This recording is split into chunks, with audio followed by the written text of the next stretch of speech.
સામાન્ય રીતે આપણે જ્યારે વિદેશ જવાના હોય અથવા તો ત્યાંથી પરત પોતાના દેશ આવવાના હોય ત્યારે સારામાં સારી ફ્લાઇટથી આવવાનું આપણે પસંદ કરતા હોઈએ છીએ, પરંતુ આજે આપણે જોઈશું બે સાહસિક યુવાનોનો સફર।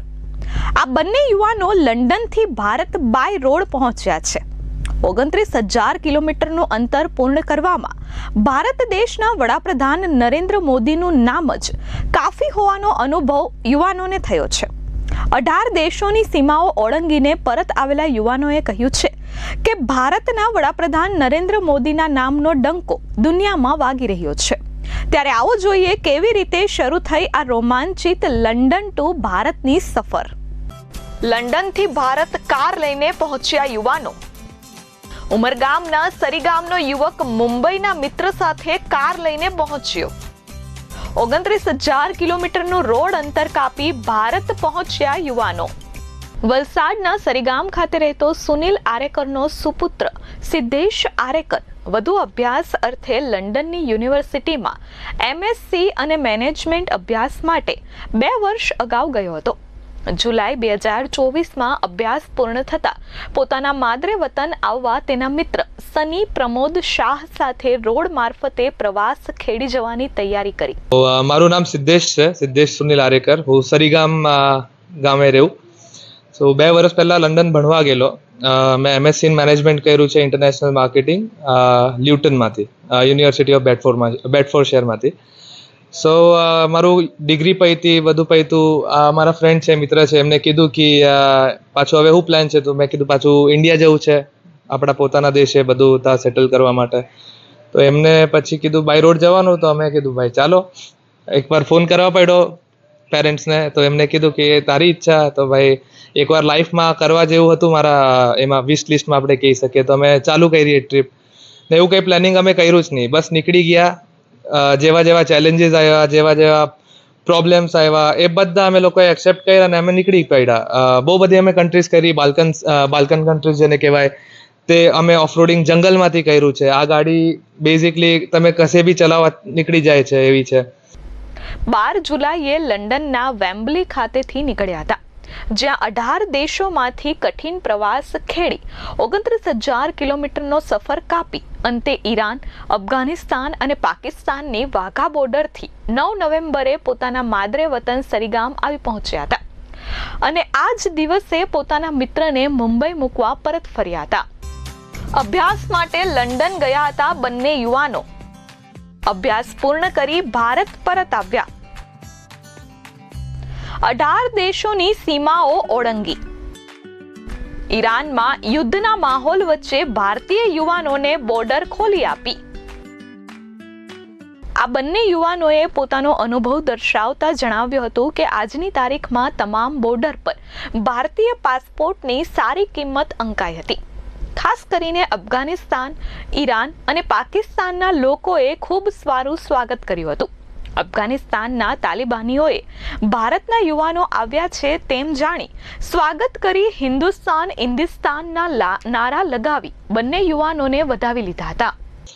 બટ આપણું જે માન છે બીજા બધા દેશમાં, જે આ ગવર્મેન્ટના લીધે મેં કહી શકું, કેમ કે અફઘાનિસ્તાન છે, આવી બધી જે દેશો છે, તમને એવી માન તમને બીજા બધા કન્ટ્રીમાં તમે એક્સપેક્ટ કરશો। હવે તાલિબાન જેવું છે, તમને બધા કહે કે ત્યાં બહુ વોર ચાલે, તમને બહુ તકલીફ આપે, આમ તેમ। અમને ઈરાનમાં બોર્ડર પર અમને રોકાયા, ત્યાં અમને અંદર બોલાવ્યા। તે પેલા માણસ જે આપણે કહી શકીએ તાલિબાનના હેડ સેક્રેટરી છે, ફર્સ્ટ સેક્રેટરી તાલિબાનના, એમને બેસાડ્યું, અમને વિઝા ફોર્મ વગર ભરીને આપી દીધો। એ કહે કે તમને એક બી તકલીફ નહીં થવા લેશું, અંદર તમને કોઈ બી પ્રોબ્લેમ થશે એ અમારી જિમ્મેદારી। ને આ બધું મને એવું લાગે છે કે ગવર્મેન્ટ આપણી જ્યારે ચેન્જ થઈ, ગવર્મેન્ટ મોદી મેં કહું શકું, નરેન્દ્ર મોદીજીના લીધે બધું થયું ને। જે આપણને અમને જે હોસ્પિટાલિટી મળી છે કે આપણે જેવું અમે જે કન્ટ્રીમાં ફરે છે, અફઘાનિસ્તાનમાં ગયા, કોઈ જગ્યા ખાવા ગયા, હવે અમને નોનવેજ ખાવાનું ફાવે નહીં, તો અમે વેજીટેરિયન ખાય, બટ આ બધા જગ્યાએ તમને નોન વેજીટેરિયન મળે। ત્યાં ગયા તો એ ભાઈ કે તમને શું જોઈએ, અમે ખાલી આટલું જ કે ભાઈ વેજીટેરિયનમાં કંઈ છે કે, તો ત્યાં નહીં મળતું બી હોય ને તો અમારા માટે બનાવી લાવશે ને, છતાં અમને પછી કે નહીં તમારા પાસેથી પૈસા નહીં લેવાના, કેમ કે તમે મહેમાન છો અમારા, તો ઇન્ડિયાના છો, તે અમે અમારા મહેમાન છો, એમ કે અમે તમારા પાસેથી પૈસા લઈ નહીં શકીએ એમ। બટ આ જે આપણને ઇજ્જત મળી છે ને, પછી ત્યાંના નારાઓ આપણા લાગે છે કે અફઘાનિસ્તાન, હિન્દુસ્તાન, ભાઈ ભાઈ એમ કરીને, એ આપણને જ્યારે જોઈએ તે એક અલગથી મુસ્કાન ને એક અલગથી પ્રાઉડનેસ આવે. ઇન્ડિયન પાસપોર્ટ જેવું એમના હાથમાં પડે ને એ લોકોનું જે બોલવાનો તરીકો બદલે એ તમને કોઈ બીજી કન્ટ્રી માટે મને નહીં લાગે આપણને મળી શકે છે. આટલા બધા દેશ ફર્યા, આટલા બધા એક્સપિરિયન્સીસ લીધા. And I M thankful for this government as well, and I M thankful for my parents, જે લોકોએ મને બધું આ કરવા લીધું. ને પાકિસ્તાનમાં તમને લાગતું હોય કે બધા બહુ તકલીફ આપે કે પ્રોબ્લેમ ક્રિએટ કરે છે, એવું કંઈ નથી. મારા મિત્ર છે ત્યાં ગયેલા, હું તોરખામ સુધી ગયેલો, બટ પછી એમાં એવું થયું કે એ આપણને ફેમિલી જેવા ટ્રીટ કરે. હોટેલમાં રહેવા જ નહીં લે તમને, તમને કહે કે તમે અમારા ઘરે ચાલો, એ હોસ્ટ કરશે, તમને ખાવાનું બનાવશે ને આપણને જે નોલેજ મળે છે, જે ઇન્ફોર્મેશન મળે છે એ ટોટલી ડિફરન્ટ છે. જે આપણે એક્સપેક્ટ કરીએ કે પાકિસ્તાનમાં તમને મારી લાગશે, પાકિસ્તાનમાં ટોર્ચર કરશે, એવું કંઈ જ નથી. લોકો ત્યાં તમે જ્યુસ પીવા બી ઊભા રહી જાઓ ને તો તમને કહે નહીં કે ભાઈ અમને પૈસા જોઈએ છે, પૈસા એ લે જ નહીં. એ કહે કે આપણે નેબરિંગ કન્ટ્રીઝ છે, અમે તમારા તમે પૈસા નહીં લઈ શકો, તમે અમારા મહેમાન છો. ઈરાનના ઈરાની આર્મીએ યુદ્ધના માહોલમાં બોર્ડર ખોલાવી બંને ભારતીય પ્રવાસીઓને બોર્ડર પાસ કરવામાં મદદરૂપ બન્યા હતા અને આ જ કારણ ઈરાન અને ભારતના સારા સંબંધનો દાખલો હતો. ભારતના વડાપ્રધાન નરેન્દ્ર મોદીના નામનો ડંકો. વડાપ્રધાનના વિદેશો સાથેના સારા સંબંધોનો યુવાનોને થયો અનુભવ. બંને યુવાનોએ વડાપ્રધાન નરેન્દ્ર મોદીનો આભાર વ્યક્ત કર્યો. સાથે પાકિસ્તાને પણ બંને યુવકોની ખૂબ આગતા સ્વાગતા કરી વાઘા બોર્ડર સુધી સુરક્ષિત પહોંચાડી ભારતમાં પ્રવેશવા મદદરૂપ બન્યા હતા. ભારત દેશના યશસ્વી વડાપ્રધાન નરેન્દ્ર મોદીની વિદેશ નીતિના સારા સંબંધને લઈ ભારતની કિંમત તમામ દેશોમાં અંકાતા બંને યુવાનોએ વડાપ્રધાન નરેન્દ્ર મોદીનો આભાર વ્યક્ત કર્યો હતો. ને જે રિસ્પેક્ટ મળે તમને, જેવા બોર્ડર તમે ક્રોસ કરો, બોર્ડર ક્રોસિંગના જે ડોક્યુમેન્ટેશન ને પ્રોસિજર છે બહુ હાર્ડેસ્ટ પ્રોસિજર હોય. અમને એવું કંઈ લાગ્યું જ નહીં. જો આપણે ઇન્ડિયન પાસપોર્ટ કહે કે અમે લોકો ભાઈ અહીંયાથી અહીંયા ટ્રાવેલ કરે છે, આ અમે ઇન્ડિયન સિટીઝન છે, ત્યારે જ એ લોકોનું જે મોઢા પર સ્માઇલ આવી જાય ને કહે કે તમારી ટ્રીપ બહુ સુખદ જવા જોઈએ. અમને કંઈ જ ચેકિંગ નહીં કરે, જે ડોક્યુમેન્ટ છે રિયાલિટીમાં જે ચેક કરે તેટલું કરે, કંઈ તકલીફ નહીં આપે, કોઈ સવાલ નહીં કરે ને તમને આગળ જવા લે. અમને કેવું અફઘાનિસ્તાન ઈરાનમાં 5 વાગે બોર્ડર બંધ થઈ જાય, અમે 5:30 વાગે પહોંચ્યા. અમારા માટે સ્પેશિયલ બોર્ડર ખોલી, અમારા ડોક્યુમેન્ટેશન કર્યા, ત્યાંથી અમે નો મેન્સ લેન્ડથી અહીંયા અફઘાનિસ્તાન પહોંચ્યા. અફઘાનિસ્તાનમાં બી એ લોકોએ કંઈ જ પ્રોબ્લેમ ક્રિએટ નહીં કર્યો.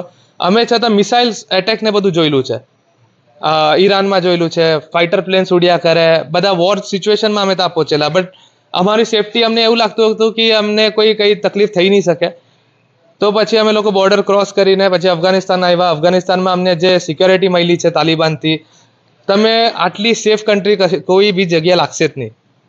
29,000 કિલોમીટરનું અંતર પૂર્ણ કરી પોતાના વતન પરત ફરતા બંને યુવાનોએ તમામ લોકોનો આભાર વ્યક્ત કર્યો હતો. બંને યુવાનોએ કહ્યું કે તમામ દેશોમાં ભારત દેશનું નામ એક અલગ છાપ ધરાવે છે. ભારતના વડાપ્રધાનનું નામ જ કાફી છે.